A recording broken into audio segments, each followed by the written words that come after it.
Only walked 3, struck out 15. Dan Gunnar Leger, the UL pitching coach, and a great in and of himself when he played here. He says Tillette's made a jump. You know, they've been working on a bunch of different things. They know he's got a great sinker, a great heavy sink, but a 3/4 slot. Anywhere from 88 to 92 is his on the year. And he will lead things off for the Trojans. And the first pitch from Tillette is on the inside corner with a fastball. Meyer was 0 for 3 last night. Dan, he did score a run. He had a walk. He had a strikeout in that tight 4-3 ball game. Let me tell you how hot this guy's been. He hasn't had a hit in 2 games, and he's still hitting 400. The 2-1 is in for a call strike. Tillette this year hasn't walked that many. He's only walked 3 batters in those 16 innings that he's pitched. He struck out 15. Opponents hitting only .222 against him this year. This pitch is hit up the middle, and that's going to find a hole right through the Cajun shift. So it's Argois. That's okay. He went right at the bag, and you know that's a clean baseball play. Yeah, no, I agree with you. I'm just channeling the inner voices of the fandom. Oh yeah, after the way last night's game ended, they are going to be anything that is an interference type thing is going to get some hoots from the grandstand. So he's kind of throwing off balance as well, but you know you had pretty good speed from Covell. So that'll bring up Brooks Bryan. Holy moly. What a game last night, right? 3 hits, including that 3-run homer. You know, people didn't talk about it. He had a double in the 9th inning. From where we were sitting, that looked like an RBI single, and then it just curved about 10 feet behind the bag. Full slate of Sunbelt games today. In fact, 2 of the series are playing double headers today instead of 53 runs. Cajun swinging early in the counts. Actually, before it even becomes a count.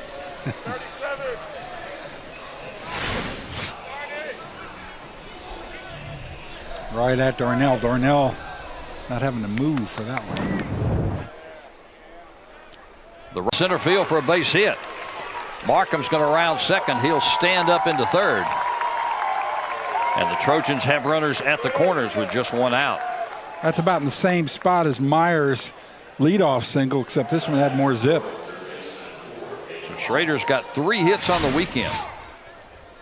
Had a 2-run single his first time up last night. That gave Louisiana an early 2-0 lead. Torres at 298. 1 homer, 8 runs batted in.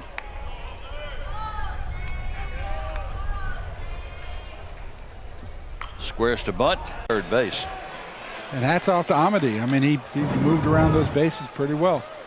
So Connor Cuff will stand in. Cuff hitting 159 on the year. 1 homer, 7 runs batted in. First pitch, breaker down low, ball 1. Cuff 0 for 4 last night. 2-2 pitch, swung at and missed. Went after the breaking ball. And Edders comes back with a big strikeout for the first out. Yeah, it was a big strikeout. One. Yeah, I mean, there's still guys on 3rd and 2nd with only 1 out, but takes a little bit of the heat off. Big swing and very far. Yeah, Wright took over 6 games ago in center field. This one's laced to right field. This could be trouble. That's going to roll all the way to the wall. Yeah. Arguin's going to round 3rd, and the ball's bobbled.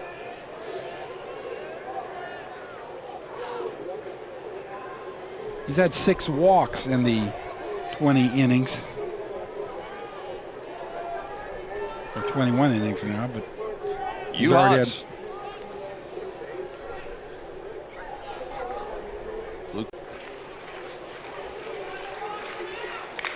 Ground ball toward first. Uhas will glove it. He'll win the race to the bag. And there's 1 gone. Had the big bounce, and Uhas just really smooth with it. No problem. Just made that big loop right on back to the bag. And he wasn't making excuses about those injuries, Dan. He said, you know, it is what it is. And the old next man up philosophy, he just has to do it in multiple places. But he also said it's a golden opportunity for a lot of these guys who are waiting for their chance. Well, the chances are here. This will get into center field for a base hit. The Trojans have had 3 hits, and every one of them, if they didn't hit second base, they came very close. 2 of them to the right, 1 of them to the left. So Cavill has a 2-out base hit, 3rd hit of the ball game. All year long.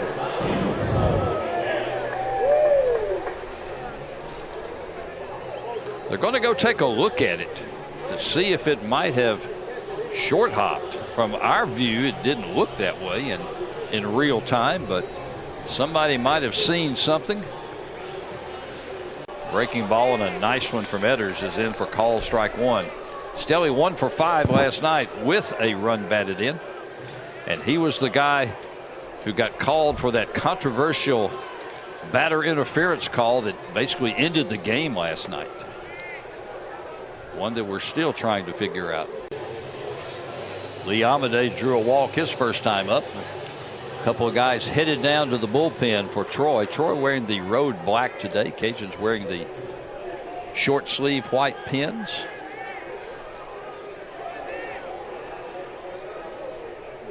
First pitch to Amadei. This one, Connor Cuff struck out his first time up.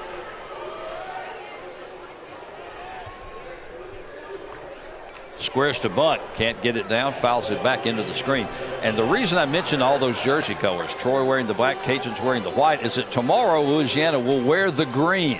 They'll have special green jersey. Big cut and a miss at a breaking ball. 82 miles an hour. And Arduin didn't catch up with it. I'll give Edders this, Dan, he's hanging in there. He's battling.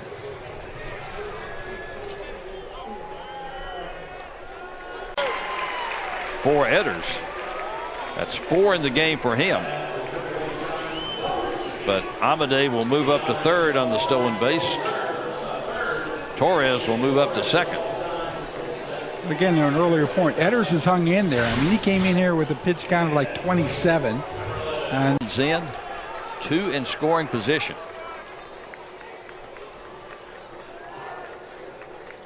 And the 1-2 from Edders. That's down low again. Nice block by Bryan. Might have saved a run.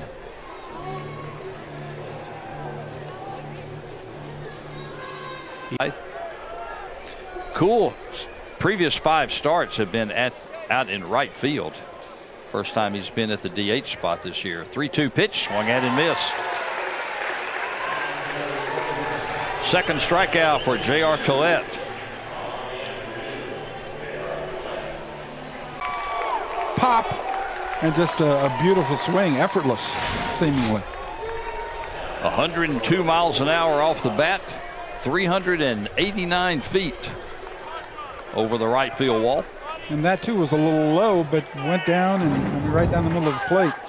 Home run number 24, but having to play over at 3rd with the injury domino that's created. So Uhas coming in from right field to play first base this week as Jacob Wax stands in, flied out to right field his first time. 2 gone in the inning, 2 runs in on Gavin Schrader's 2-run homer. At such a young age. And they will pick that up because the Sun Belt will help that strength of schedule a lot. Griffin Hebert leads off for Louisiana here in the bottom of the 4th inning. Hebert walked his first time up. And quickly down 0-2 to no. Flag in center field is a lot of times not a true indication because it's really surrounded by pine trees. Wind was really stiff last night when a ball got up in the air. You see not much wind down right over our buddies in the Cajun Cooking Club. Not a finer set of men and women on the planet. And they haven't even brought us any. We'll get into foul ground. Everybody in the Sun Belt playing today. In fact, 2 series are playing double headers today, and I assume that's because of potential weather in those spots. Coastal Carolina has already swept a doubleheader today from Georgia Southern. 1 win. This one pops up, but Bryant able to keep it in front of him, and it's 2-0 and no advancement for Higgs. Arkansas State beat Marshall yesterday. And the Trojans have the lead runner on base for just the second time. First time since the first inning. Darnell's second hit of the series.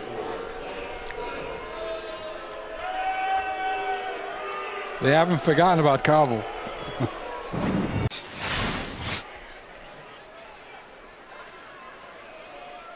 I mean, he stayed far to the left. Cuff had the shift on. Yeah.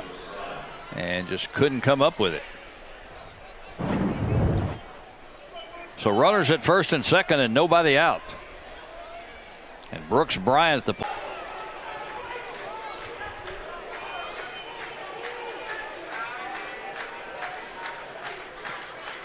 2-2 ground ball. That'll get into right field for a base hit. Darnell's rounding third. He will score. The Trojans will have him at the corners. And the tying run crosses the plate. The 0-1 from Tillett down in the turf. Runner will move from second, or rather from first to second, but Cobble holds up on what will be a wild pitch. So now the Trojans have two runners in scoring position with nobody out. Run homer.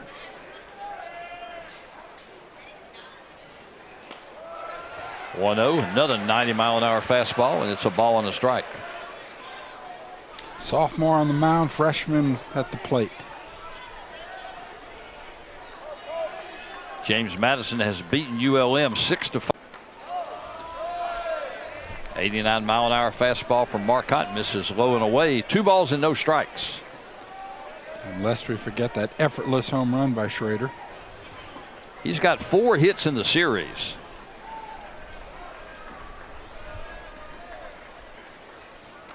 Watts officially 0 for 1. Had a squeeze bunt and grounded out his last time up. Grounded out to Uhas as this one's fouled away. Went off of him for strike 1.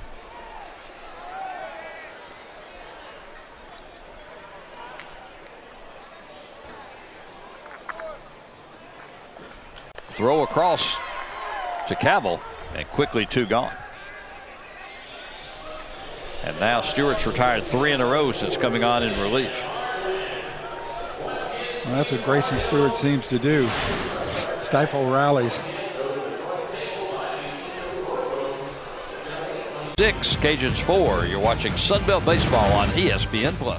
For Troy here in the top of the 6th inning. You would think fans or players of Lafayette High, a local high school, whose colors are just about that same thing, that bright green. You could appeal to them. 88-mile-an-hour fastball from Riley. 90-mile-an-hour fastball must have been a little outside. It's 2 balls and no strikes. When you're saying must have, that means you didn't quite see it. Of course, I'm a good ways away from the play, so that 2-0. He's at 320, 23 RBI. He's also hit 4 out too, so.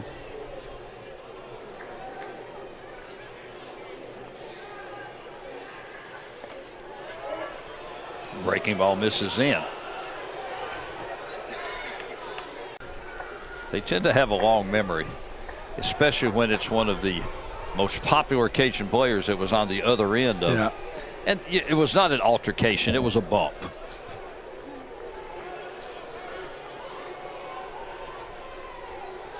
But it was enough to All-state selection at Loreauville, 2-time All-District, a Best of the Tesh Award recipient, All-Acadiana baseball team. Not bad.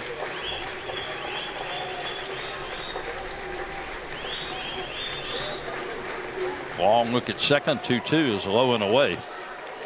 In 3 innings this year, he's given up 2 hits, no runs. He has walked 1, struck out 2. Pitching coach Gunnar Leger said, he struggled a little bit in the fall, but he's starting to figure himself out. He's got the whole arsenal, fastball, slider, change. And then I love how he says it kind of comes from a funky angle. Reminds him of 67 against lefties, 200, not much more against righties. Grayson Stewart's retired 5 in a row, and nobody's gotten it out of the infield. But the 0-2 is low and away.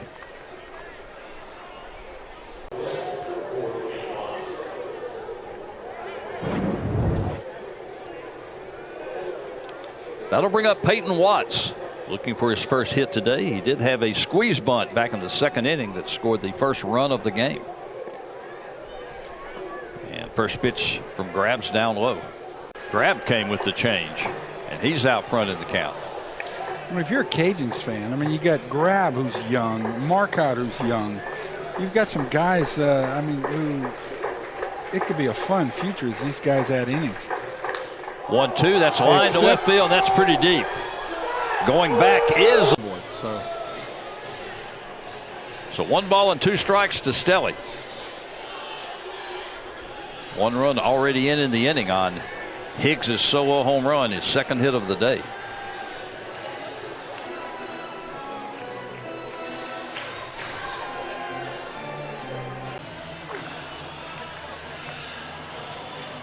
Grayson Stewart was rocking along after coming on with 2 outs in the 4th.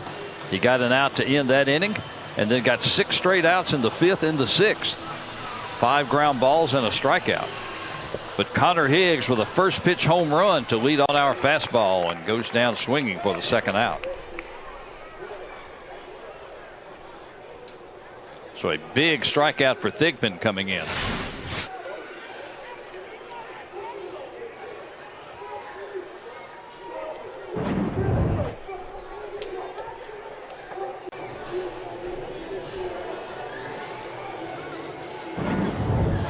Brooks Wright 1 for 3 for the freshman from Baton Rouge.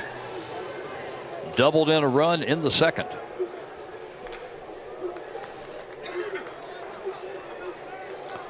He's got his average at.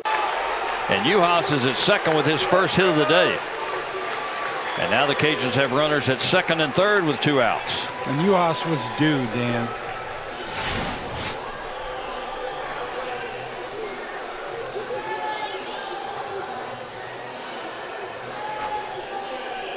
Against some of the weekend competition early in the year that was not exactly of the highest level.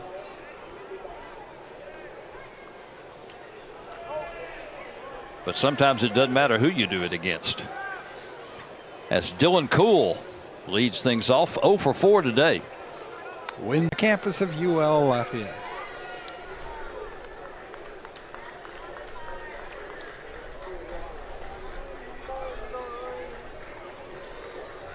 Again, the look. Here comes the 1-2.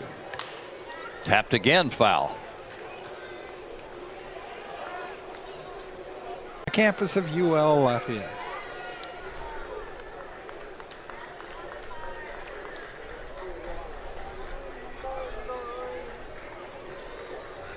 Again, the look. Here comes the 1-2. Tapped again, foul.